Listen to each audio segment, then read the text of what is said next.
Okay, let's go.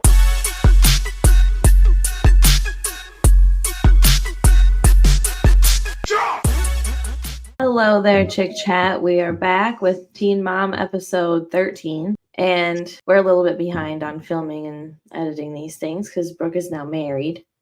So, congratulations, Miss Brooke, as a married woman now. Thank you. Thank you. You did a fantastic job. Miss Ann was my maid of honor, so we had a great time. So, that's why we're a little bit behind. And thank you to anybody who has stuck around and all of our Chick Chatters. Thank y'all for kind of being patient with us. It's been a busy month, I would say. Yeah. Ann traveled from Texas to Michigan, back to Texas. She was a maid of honor. I was a bride. We've been busy. But not too busy to come back. I'm excited to get started again. We're going to start off with Mackenzie. And this episode for her revolves around her IVF journey with Kaz.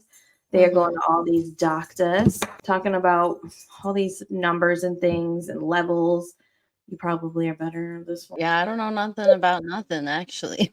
But I do think this doctor felt a little less cold than the other doctor who was just like, well, you're trying to make a baby, so everything's going to go crazy. And this doctor was like, oh, you're going to get pregnant. Let's just do it safely. That's the kind of doctor that you want to be talking to. And I think Kaz said at the end of that appointment that he felt a lot more confident. She called her dad. Her dad seems to be really scared. The whole thing seems to be scaring everybody except for Kaz until he's asked to sign a paper, I believe, that says that the embryos that they're going to create have to be destroyed if Mackenzie were to pass away in the process of this whole thing. And then it seems like all gravity of the situation, and I don't think all of it, but some of the gravity of the situation seems to set in. And then he doesn't want to sign the papers, and it's like, you got this girl on birth control. You have this girl going to all these doctors, and now that you halfway understand what's going on, you're starting to have second thoughts about this. It's not giving secure. It's not giving supportive. It's giving ignorant. It's giving overly positive. I think it's one of those things like not my body going through it. So everything sounds all exciting and great. I'm getting a baby. This is all exciting, but Kenzie's body's really going to go through it. She has to have these injections, go on birth control. Like you said, she's going through the ringer. So all he's got to do is sign this paper, which I do think it is a strange document. I mean, maybe Kaz wanted to keep those embryos in case something happened to her. I don't know, but I guess it's probably to protect the person that it is. So this way people can't just go creating a bunch of kids of her and she's not here anymore. Who's to know? Yeah. I don't know. I don't know the reasons for doing it, but maybe that kind of freaked him out. But it was funny the way that Mackenzie decided to sit down and explain everything to him. She's like, well, they're doing this to me, and then they're going to cut my body open. And then they're, she's like, so my guts out and then put my guts in. His face was shocked.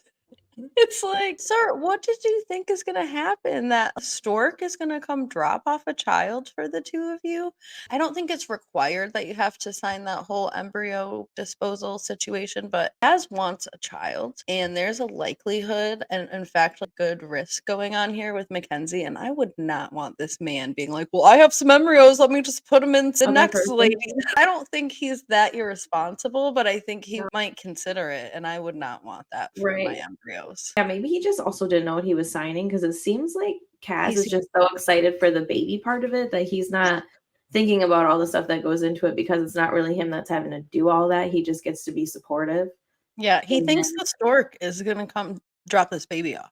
He's never had a baby before, and on top of it, he's never had a baby with somebody who has diabetes and all these other issues going on. This is quite the first experience for him. I feel like he's almost acting like he's in a game or something with her. Like they're in a sports game and he's just, cheering her on. Like, you got this. We can do this. Right. Like, it's just a matter of saying the right things. Like her last partner, Josh, he was awful, but I don't think that made her have these health problems. I think that exacerbated her health problems. I think he's going to have a rude awakening when they get pregnant. Well, are they pregnant? I haven't seen anything saying that they're pregnant last time I looked, which was a couple days ago when I went to get photos. So okay. Well, I mean, as of the end of this episode, she does start her injections. I think that was a process of like 10 days, she said.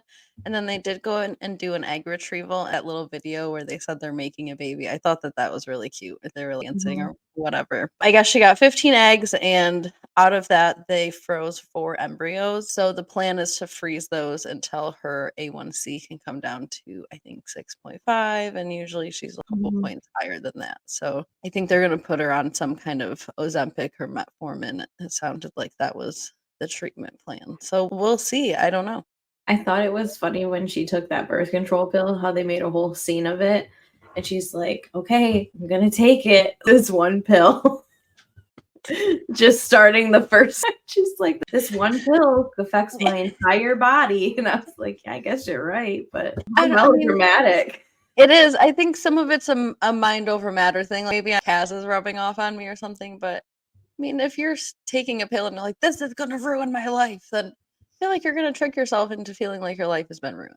We all live in our brains. She's a little bit melodramatic to me. She is. And pregnancy, I don't think is going to really, I mean, that's, she's warned us. We've been warned. The way she explained that stuff to Kaz. She was like that nurse. He's just like, can I sign this tomorrow? And she's like, no, the deadline is today. Of course. Moving on from one person with a M letter as their first name to another. Let's go over to Macy. And not only M, but MAC. They're both Mac. Turn of the Macs over here. So I'm gonna return over to Macy, who's having a party for Ryan. And she's attending a party. Well, I don't know. It started off with some weird FaceTime between Macy and Ryan, which was so strange for me. My 16-year-old self was like, what the hell am I watching right now? It kind of gave mom and dad vibes. Like, obviously they are mom and dad, but we never see them really co-parent. It's always them with Mimi, Jen, and Larry. So yeah, it caught me off guard too a little bit as well. I don't know if there was just other things that was making me feel weird, but I think it was just seeing them talk. I think also having Ryan show his entire body in the Oh, really? I didn't pay attention to that. Getting as far out as he could. I was like, what? Is that why she was like, are you at work? See, I thought that was kind of weird because it was like such high school vibe. His whole uniform, I think, or his whole outfit. I don't know. It was weird. It was weird. Yeah. And then Ryan's like, Bentley didn't text me back. I texted him. And I'm like, well, he is a 14-year-old boy. So good luck with that, Ryan. Yeah. So eventually they show Ryan back at his parents' house, maybe after work. And Larry is all in his feels about wanting to apologize to Taylor and how he's so happy that Macy and Ryan can be co-parents. I guess it is new for all of us. It's interesting for us as viewers to see them co-parenting, but also for Mimi, Jen, and Larry. I'm sure it's nice for them to be able to step back a little bit. Yeah, they just had to find a common enemy, and that's Mackenzie. Yeah. Once they found that common enemy, they're great. Yeah. I don't think they ever really liked Mackenzie. I think they tried to, but everyone was always so angry when she was around. Ryan was always so high. His parents were always so angry. It was not good vibes. It wasn't meant to be. No. Even their wedding day, his parents were angry that day, and Ryan was high out of his mind.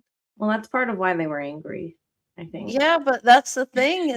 It wasn't supposed to happen like that. Isn't that what Mimi Jen was crying about? Cried the whole time, and those were not happy tears like my mom. No, I mean, Mackenzie drove him to that wedding in her wedding dress. That whole thing was so strange. I'm like, where'd she get ready like that? And then just to go pick this man up and take him to a park? Right. Like to a waterfront, not even a park. It was just like a waterfront and some cement. Just go to a... Just nodding out. Well, maybe that's why she couldn't take him to a poorhouse, I guess. Man would have been arrested. Allegedly. Allegedly arrested. Alleged arrest. Anyways, it was interesting because as he's talking about Taylor and stuff, he's also looking at Ryan, how you apologized to me. And Ryan just makes a joke out of it. But Ryan has apologized to all these people.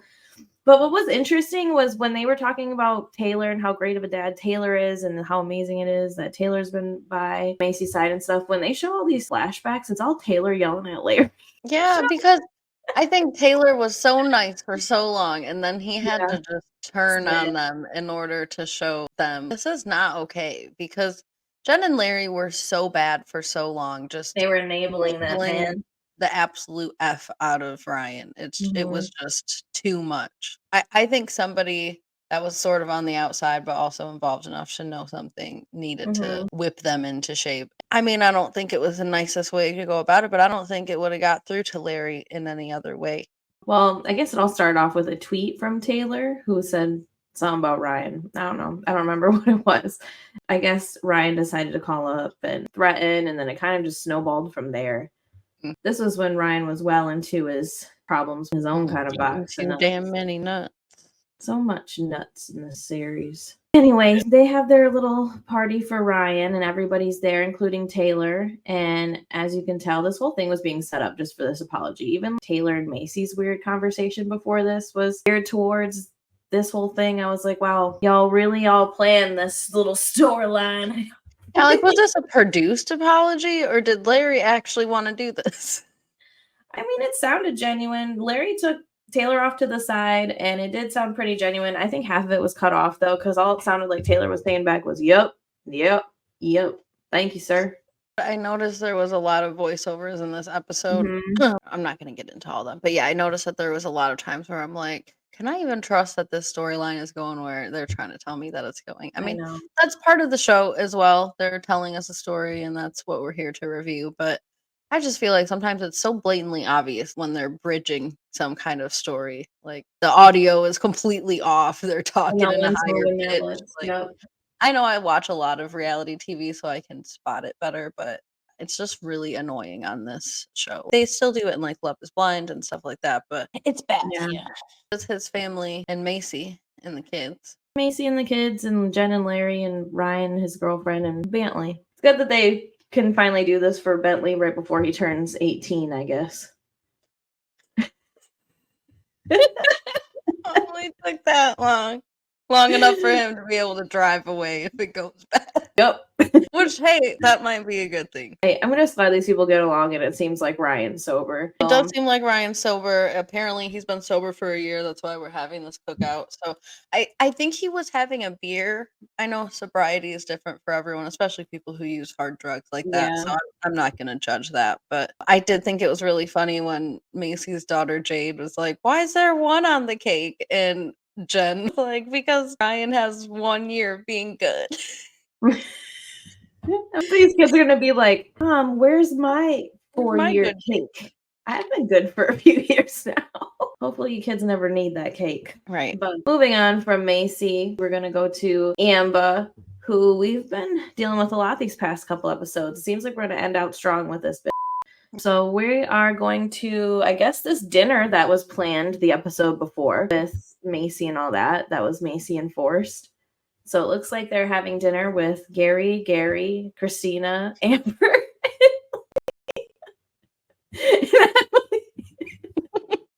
It is always going to be so. I even had to call this man in my notes Gary too. I didn't go for the whole 2.0 because that's just too much type, but I had to call him Gary too because how do you differentiate when you're following this storyline which Gary is which? So you just can't. You have to actually call him Gary 2.0. It's really tragic. I mean, now we could call him the missing or something. The missing. We're not just there yet. So the funniest part to me in this whole episode, I believe this happens in the beginning of Amber's scenes. They're talking about Amber's ex, Gary, about how their parenting relationship is and how Gary's like a big brother to her and all that. So she's talking about Gary to Gary. And then MTV has the audacity to put this music on and sounds like they're saying Gary, but they're saying Carrie. But I think for this, they're gonna know it's happening. They sense that this is different. Yeah.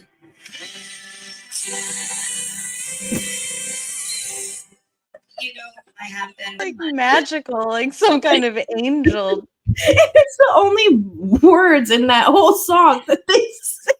I bet you he was singing that when he was missing, singing it from the top of the mountain. They're talking about all these I heard some weird music this season, but That just took the cake. I miss rewound your that. body song. Yeah, I rewound that like 6 times and couldn't stop laughing. Like, that is what, so what funny. is I did not peep that. Thank you for that. I feel like did Amber record that herself? so weird. It's not even what it's saying though, because I have subtitles on when I watch. So it Right. says Carrie. I'm Right. like, what? I No. was like, no, No. they did not play this because it sounds like Carrie. It sounds like No, Gary. production was playing with Amber this season. Like in the next episode, we're about to see how it ends. Production was playing with Amber. They have been doing this the whole time. They're only showing us what we need to see. They're keeping her out of the rest, which I'm okay with because I'm done with this woman. But I do need to see. I need to see. I needed to see. Gary.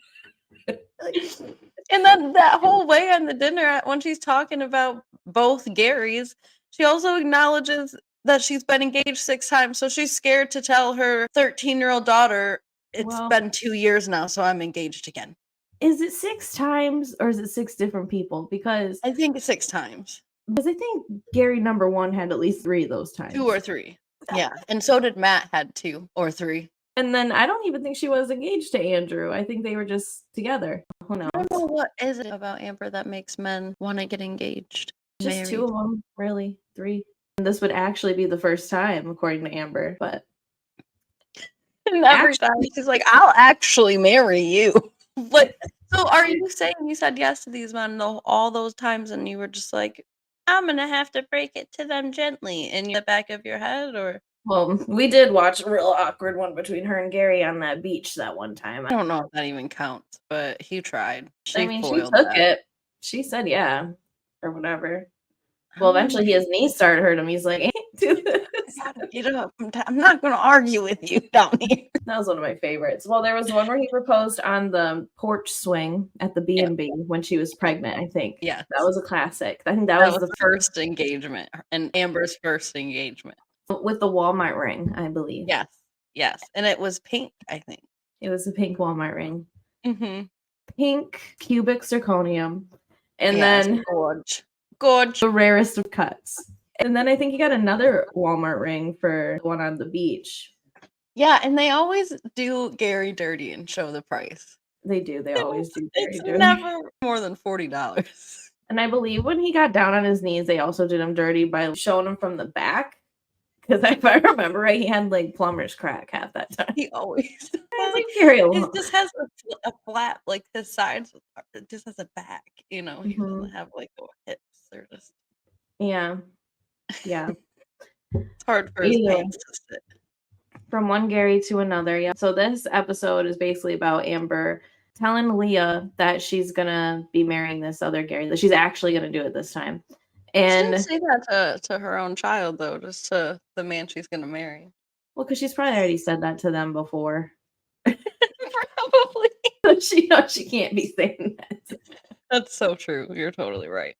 First, the dinner seems pretty good. I mean, Amber's asking to go to Leah's cross country meets. She's asking more time with her daughter. She gets in these weird octaves when she's like, I just want to get to know you. Is that okay? Like, first of all, She was giving hostage video. it was halfway hostage video, halfway like it felt threatening, even though she felt like she was trying to be kind. And I didn't think it was fair for her to have this conversation with Leah in front of everybody.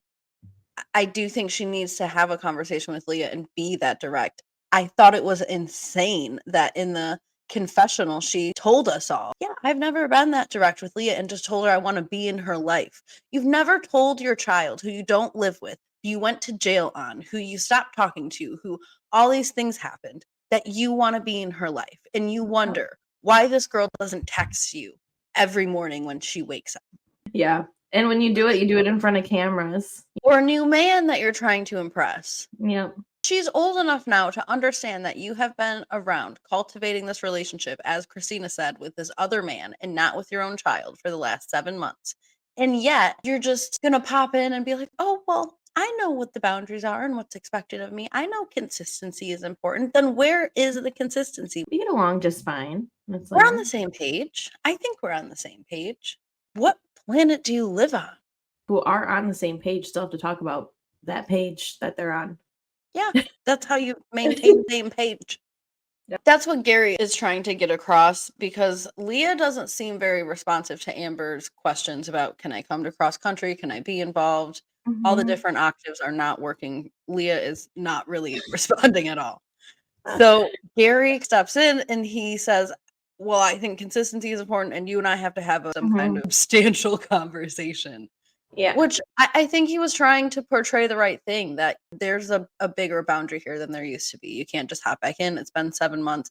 And let's be honest, the last time that you spoke with her on her own birthday, you were awful. It probably took months for them to all readjust back to that. I mean, that was emotionally trying for every single Right. member of that family that day. And it only took a matter of an hour for Amber to come and just be a tornado in their life. It was halfly about Gary. The other Gary. It was like, that's the thing too. I totally forgot that. No wonder poor Leah does not want anything to do with Gary 2.0. Yeah, it's not even anything against him, although he is strange. I kind of think he's a producer plant. Something. He looks like an alien. It's not even that. He's trying to say the right thing all the time, and it's strange. He's sitting there at the table like, we're going to be one big happy family, and blah, blah, blah. And I'm like, Amber That isn't grossed me really out. trying to be no big happy family. Yeah. And Let's then get these two ladies, mother and daughter, connected first before we talk about big and happy. and families and having more kids. I don't even want to get into that. I think that's the next episode. But this dinner doesn't go that great. It just seemed like she's putting on some big front for Gary. Which one? I mean, both of them. She was Yeah. putting on a front for Gary 2.0 that she's this great mom and has been trying so hard. She's putting on a front for Gary that she's this great mom and she's been trying so hard. Amber Yeah. lives in her own world, and I don't think anyone can shake her into reality. No. Maybe Gary 2.0 running away might do that, but then she's just going to be depressed. And let's be real, she's not going to see Leah for another 6 to 8 months. True. Facts. She was describing Gary to other Gary. He's like my big brother. He gives me crap sometimes and, blah, blah. And I'm like, gives you crap? About like what, like seeing your kid? He should go. How to be a good parent. He's not giving you crap about what some brothers give you crap about. Like he's like, gives you crap about not having strangers change your daughter's diaper when she's 1 year old. Gives you crap about that. Sending you a message, please text your daughter. He's my big brother. He gives me a hard time sometimes. I'm like a hard time. Amber gives herself a hard time, and everyone else just walks around eggshells with her. I get so frustrated with this thing. I have to breathe. There is a little Gary blurb at the end back at the house, because dinner does end kind of abruptly after she announces her engagement. And then Gary and all the Shirleys outside are like, oh, she's engaged. Well, we won't hold our breath on that. Well, let's just wait and see what happens. It's like nobody, first of all, seems to care that much. And the ones who do care don't believe that this is going to last because of Amber's history. That was kind of hilarious. I don't know why I feel like some of this was staged, but I just do. The whole proposal, I feel like Gary in general, I don't know, alleged theory, whatever. I see what you mean. I don't know if she's just over medicated or if she's just a bad actress or there's a mixture of both going on, but her scenes are weird. The only thing that seemed authentic this whole season for her was her, honestly, and I don't even mean this in a funny way, trashing her daughter at her own birthday. That was the only time she seemed authentic and with it and focused in herself. And I don't mean herself like she's a horrible person. Every other scene, her eyes are all glazed over and she's like, I'm in love. Or next episode, we see her arguing with Gary, but even then, she just seems off and weird. And all of Gary 2.0's responses are just, I don't think I remember the word, but Tyler always calls people who are in video games that are bots, they're called something. NPC? Yeah, they're like background characters. I could see that. That's what he's giving. I don't know what his goal is here. So I guess we're about to find out a little more, hopefully. But anyways, we do get back to Gary's house and they're kind of processing more what they heard. And Leah says that it's awkward and that they're engaged and that she's just meeting him and now finding out that they're engaged. And after not seeing her own mom for 7 months, she now has this brand new fiance. And you can tell that Christina is also upset. And that's when she brings up Amber's been working on a relationship with this guy for 7 months. And you have been sitting here for 7 months, basically wanting a relationship. And this is when Amber says that she doesn't want to see her mom more. She doesn't want to be a big happy family. She doesn't want to be part of the wedding or have anything to do with Gary 2.0 whatsoever. And she almost said it with a smile. She looked relieved because I think she knows that Gary and Christina are going to support her, whatever she decides.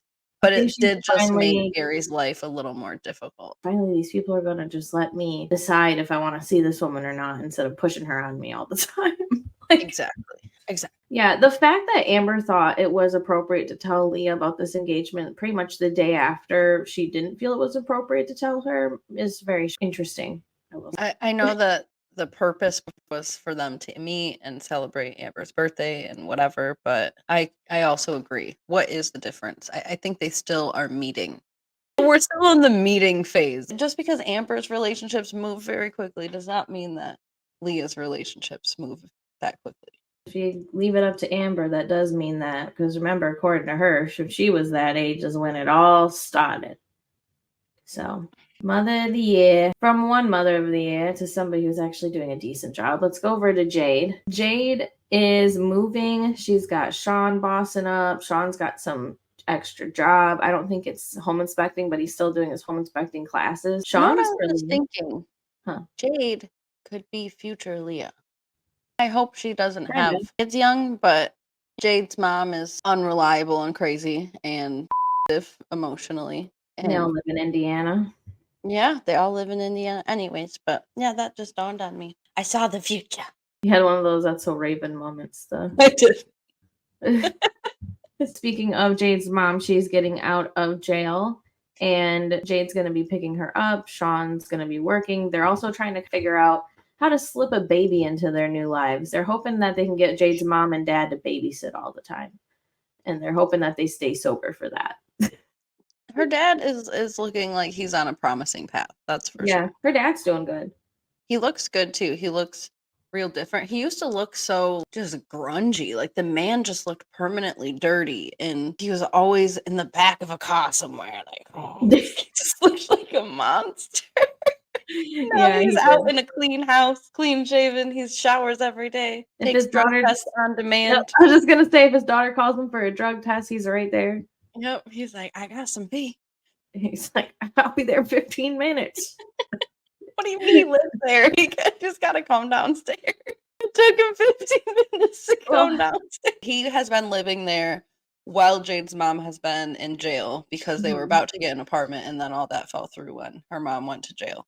Right. So that's also why we see when Jade's mom gets picked up from jail by Jade's grandma, that Jade's grandma drops Jade's mom off to Jade.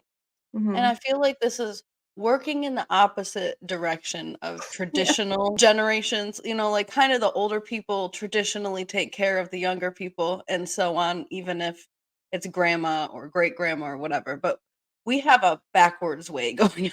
Jade is taking care of everybody.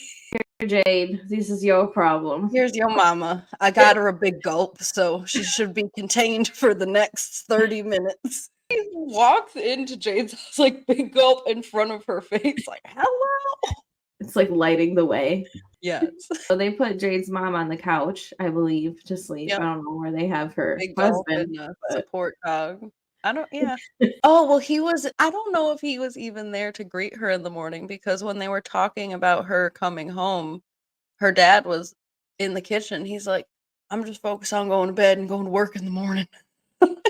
I don't know what's going on with them too, but I don't think he even stayed up for her to get out. Sounds like they're just keeping him in the closet somewhere for when they need him to take a piss test. They probably want to keep them separated because Jade's mom is such a terrible influence. Oh, man. Well, she seemed good at first. Her and Jade had a decent conversation. Then she went to bed, and then all hell broke loose pretty much the next day. Jade figures out that she relapsed, that her aunt and her grandmother knew about it but didn't tell her for a couple days, which I don't think is right. But what I found interesting about this whole thing was this weird therapist phone call where the therapist was telling Jade to cut off everybody. It's pretty direct, huh? What? You're gonna have to cut them off. It's the only way. So I feel like that is an option. That is always an option for abusive anybody, but especially abusive family members, especially ones who are in active addiction, especially when you're not trying to enable people. I don't know if this therapist was talking about permanently, was talking about till she's sober. I don't know, but it is very direct. Not only to cut off your mom. I think that is something that maybe she could begin to wrap her head around. But Grandma, the your aunt. aunt, your grandma, and then something about the dad got brought up, and it's like, well, do they need a divorce, or like, do we keep them in separate closets, or how? It just seems like a lot of pressure on Jade over again, and I could see why she was frustrated too with her grandma and her aunt, and obviously her mom. What is the point of going through all of this and whatever? And it is part of addiction. Relapse is part of that whole illness. And so it's something that does come with the territory. So I kind of feel like it's a little bit of an overreaction. Yeah, I just never heard somebody say to cut someone off so many times. And they were direct and firm. I was like, is this woman even a therapist? She didn't even tell her name, like, hey, it's me or nothing. She just started going into the cut She them did off. say, hey, it's me. She must not be. That is a recommended course of action sometimes for people who are too enmeshed and too entrenched in someone's life who's going in active addiction and making bad choices, and for all the people who are also enabling them to do that. That's the safest route. But that's a route that I think people have to come to terms with and decide on their own, not have someone tell them, oh, this just ain't gonna work. Just pick a new family. I can see it was definitely tearing Jade down. It was like all of her potential babysitters were flashing before her eyes because she wants to bring in this new baby and everything. So all She's of that got Sean working now, so he can't babysit. She's got her dad, but she was hoping to have her mom. So this way she had more babysitters. That's true. I mean, But I that's guess if she what I cuts got. her mom off and her dad follows this therapist's instructions, then the dad probably going to be staying at Jade's house for a while, so he could Man, maybe this be a is babysitter. the season of grandparents with addictions that are sobering up or whatever. How many are in this season? Like 4, 5? Yeah, it's a lot of parents over here. It's craziness. And you have Kate and Ty too, who, I mean, they're not in this episode, but their parents' addictions and struggles. Like everybody, I think that is part of the cool thing of this show, and that it's gone on for so long, is you can actually see the teen mom generation, the girls that we watch, affecting from the way that they were raised to who they're raising. Particularly when you watch the girls' mom, Leah. Because her mom was really disgusting too, from a lot of the things. I didn't read her whole memoir, but I've heard some things from the memoir. And her dad abandoned her, and all of that. So yeah, it's definitely the season of correcting the generational trauma and also speaking on it too. I think there's a whole lot of talking about it, which is good, but I think it There's a it lot makes this me season. frustrated. Yeah. Anyways, well, what do we got for next time, Miss Brooke? Well, for next time, we have the girlses are going to meet Leah's dad. We have a possible family business venture for Zach. He might get up off the couch. Wow. Devoyne is moving to Michigan, which is where me and Ann are from, and where I still live. And It's actually where he's from. oh yeah, I forgot that. I watched this episode 3 times, and I've still forgot that. But you're right, he is from here. Amber and Gary are going to fight about Leah on the phone, and Ashley is back. I forgot she existed. I did too, because I haven't talked about her since Holly had to go swimming. But Yeah, I don't even really know why she's back. They just gave some little snippet of her talking to her mom, and her mom was saying some stuff about kids don't see their dads for some reason. It was hard to tell on the preview, but she's back. well, she's only back because Bar is gonna be doing some wild stuff here coming up. But Click Chatters, we are excited to be back, and we can't wait to catch you in the next one. Don't forget to like, follow, subscribe, share, reduce, reuse, recycle, Rihanna. All of it. Oh, Thank you. bye Bye-bye. bye. Look, 2 rings.